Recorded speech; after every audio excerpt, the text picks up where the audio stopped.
Dans ce chapitre, Enjeux énergétiques, nous allons nous intéresser déjà aux problématiques énergétiques contemporaines.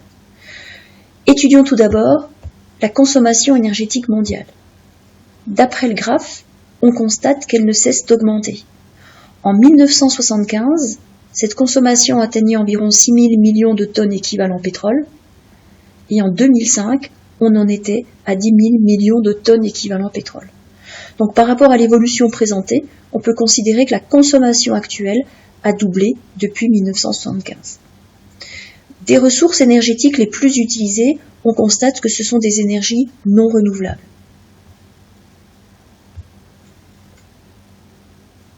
Avec le charbon, utilisé dans un grand nombre de centrales électriques, notamment en Chine, maintenant, le gaz naturel, et le pétrole. Ce sont des ressources fossiles épuisables qui ont nécessité plusieurs millions d'années pour se reformer.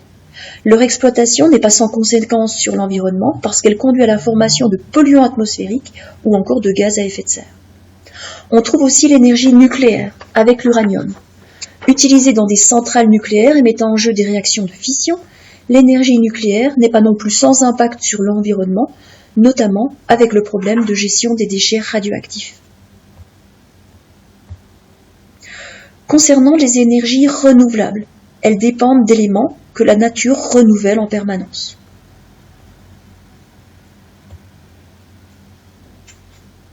Donc on y trouve l'énergie éolienne,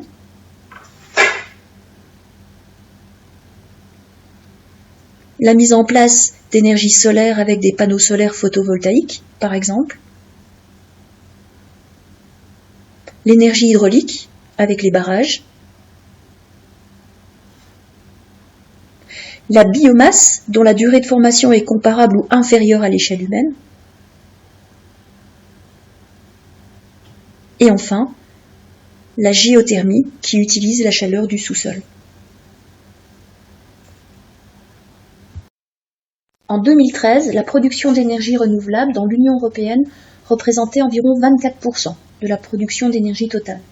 Elle a progressé de 84% entre 2003 et 2013, mais le pourcentage reste encore faible. Pourtant, l'humanité doit faire face à une triple contrainte majeure.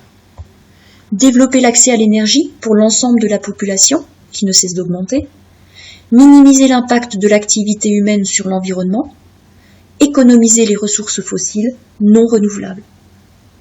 Il est donc indispensable de mieux utiliser l'énergie et de la rendre moins polluante, de renforcer le développement des énergies renouvelables, citées précédemment.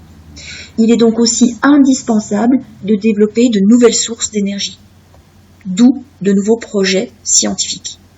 Donc par exemple, la tour solaire, la pile à combustible, le projet ITER ou le moulin sous-marin qu'on va pouvoir étudier. Dans le cas de la tour solaire, une fois chauffée sous les panneaux solaires, l'air a tendance à monter dans la cheminée de 1 km de haut. Cela crée un fort courant d'air qui fait tourner les turbines disposées à la base de la cheminée et qui produit ainsi de l'électricité.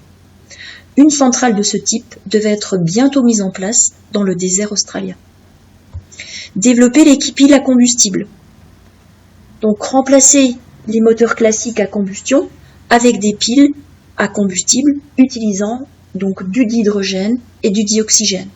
Ce dispositif étant moins polluant car le seul produit formé est de l'eau. Simplement, il faut produire le dihydrogène et que cette production soit aussi sans impact sur l'environnement. Autre exemple, l'usine hydrolienne. Elle utilise les puissants courants sous-marins permanents des océans. Elles font tourner de grandes hélices qui entraînent ensuite un générateur électrique. Et enfin, le projet ITER. Donc c'est un réacteur expérimental qui est construit dans le sud de la France, sur le site de Cadarache. C'est un projet européen, voire mondial, qui permettrait de réaliser la fusion nucléaire, c'est-à-dire une fusion contrôlée. Cette fusion permettrait de produire de grandes quantités d'énergie sur Terre, et elle aurait moins d'impact sur l'environnement que des centrales nucléaires classiques, car dans ce cas, il n'y a pas de problème de déchets radioactifs. Mais pour l'instant, il est très difficile de la réaliser, car il est très difficile de contrôler cette fusion. Par ailleurs, ce projet ITER n'a cessé de voir son coût réévalué à la hausse et son calendrier repoussé dans le futur. En 2006, quand ce projet a officiellement démarré, il devait coûter 5 milliards d'euros et les premières expériences devaient débuter en 2016. À l'heure actuelle, les premières expériences devraient plutôt démarrer à partir de 2025 et le coût, on ne sait pas encore à combien on va pouvoir l'évaluer au final. Voilà, donc tous ces projets vont permettre d'obtenir d'autres sources que les énergies fossiles, mais on peut se rendre compte qu'on ne peut pas se passer tout de suite de ces énergies non renouvelables.